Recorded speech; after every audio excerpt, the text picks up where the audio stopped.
Okey, salam sejahtera, salam Malaysia Madani.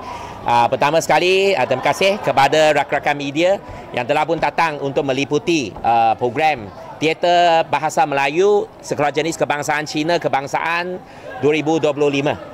Tadi kita telah pun, sejak pagi tadi, kita telah pun menyaksikan bertandingan dan juga persembahan 16 pasukan daripada HKC di seluruh negara. Dan pada petang tadi, dalam majlis penutupan tadi, HKC Kuching dan HKC Ompong telah pun juga menampil ke pentas sekali lagi dan juga telah pun mempersembahkan satu teater bahasa Melayu yang begitu menarik oleh anak-anak kita. So pada hari ini terbuktilah kemenjadian murid kita di pelbagai aliran sekolah. Tidak kira lah dari sekolah kebangsaan, sekolah jenis kebangsaan Cina, sekolah jenis kebangsaan Timur. Dalam sistem pendidikan kita yang sedia ada ini, kita mampu untuk melahirkan anak-anak kita yang bukan sahaja kuat dari segi akademik dan juga prestasi yang baik dalam bilik darjah, tetapi pada masa yang sama juga adalah kuat dari segi kurikulum dan juga kemenjadian murid. So, dan bakat masing-masing. Dan hari ini terbukti dengan terbukti dengan persembahan daripada anak-anak kita dengan penguasaan bahasa yang begitu kuat, penggunaan tata bahasa yang begitu tepat, sebutan bahasa yang begitu jitu. Inilah hasil daripada pendidikan kita. Dan kepada anak-anak semua tadi, saya juga sempat untuk bersama-sama dengan anak-anak. So kita sembang berkenaan dengan persediaan masing-masing. Pagi tadi ramai yang maklum kepada saya bahawa mereka bangun jam pukul 3 atau 3 pagi. Ada yang pada sebelah malam sebab terlalu hendak fokus kepada pertandingan pada hari ini, mereka tidak dapat tidur. Dan inilah sedikit sebanyak daripada pengalaman yang amat berharga kepada anak-anak kita dalam suasana ataupun ekosistem pembelajaran masing-masing. Dan program ini telah pun berlanjutan untuk 7 tahun dengan kolaborasi untuk 7 kali 10 tahun, terhenti 2 hingga 3 tahun semasa pandemik COVID.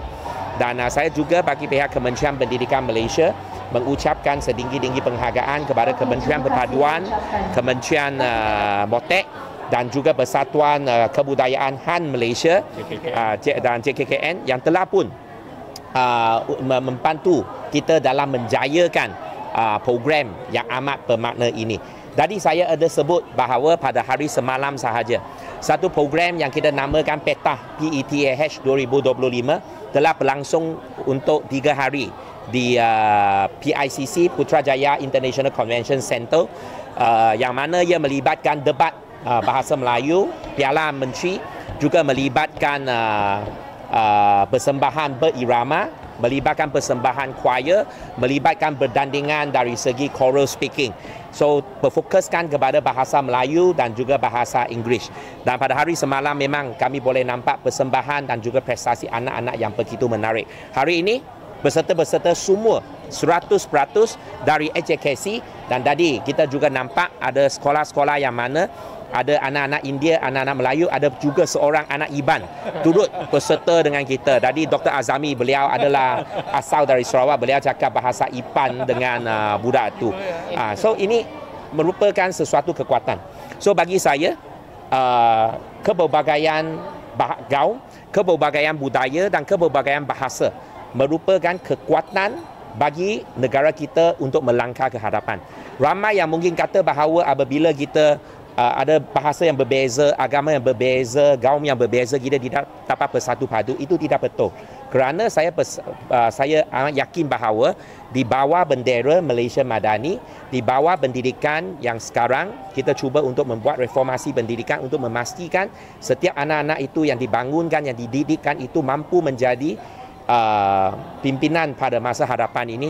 Sudah tentu kita amat yakin bahawa dengan semangat perpaduan yang ada, semangat kerja sepasukan yang ada, anak-anak kita yang lahirkan ini dapat menjadi dongkrak utama bagi negara kita pada masa hadapan.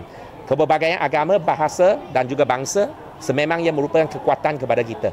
Kita boleh nampak dalam pertandingan badminton 2 minggu yang lepas apabila Toh Yi Wei dan juga Chen Tang Jie bergelar juara dunia. Apabila pertepanan dengan pasukan dari China, kedua-dua mereka boleh bertutur dalam bahasa Mandarin. Tetapi atas sebab strategi, atas sebab taktik, kedua-dua mereka memilih untuk bertutur dalam bahasa Melayu. Dan sama juga, apabila pertepanan dengan pasukan Indonesia, maka kedua-dua mereka boleh bertutur dalam bahasa Cina. So inilah kekuatan yang kita ada di negara lain kita tidak dapat nampak. Oleh sebab itu, pendidikan pelbagai aliran ini seperti yang diiktiraf dan dilindungi di bawah Akta Pendidikan ini, tetap kita akan terus memperjuangkan, dan kita percaya bahawa tidak kiralah dari mana-mana aliran sekolah, anak-anak kita memang amat berbakat, anak-anak kita mampu menjadi seorang insan yang berguna dan juga mempunyai karakter masing-masing pada masa hadapan.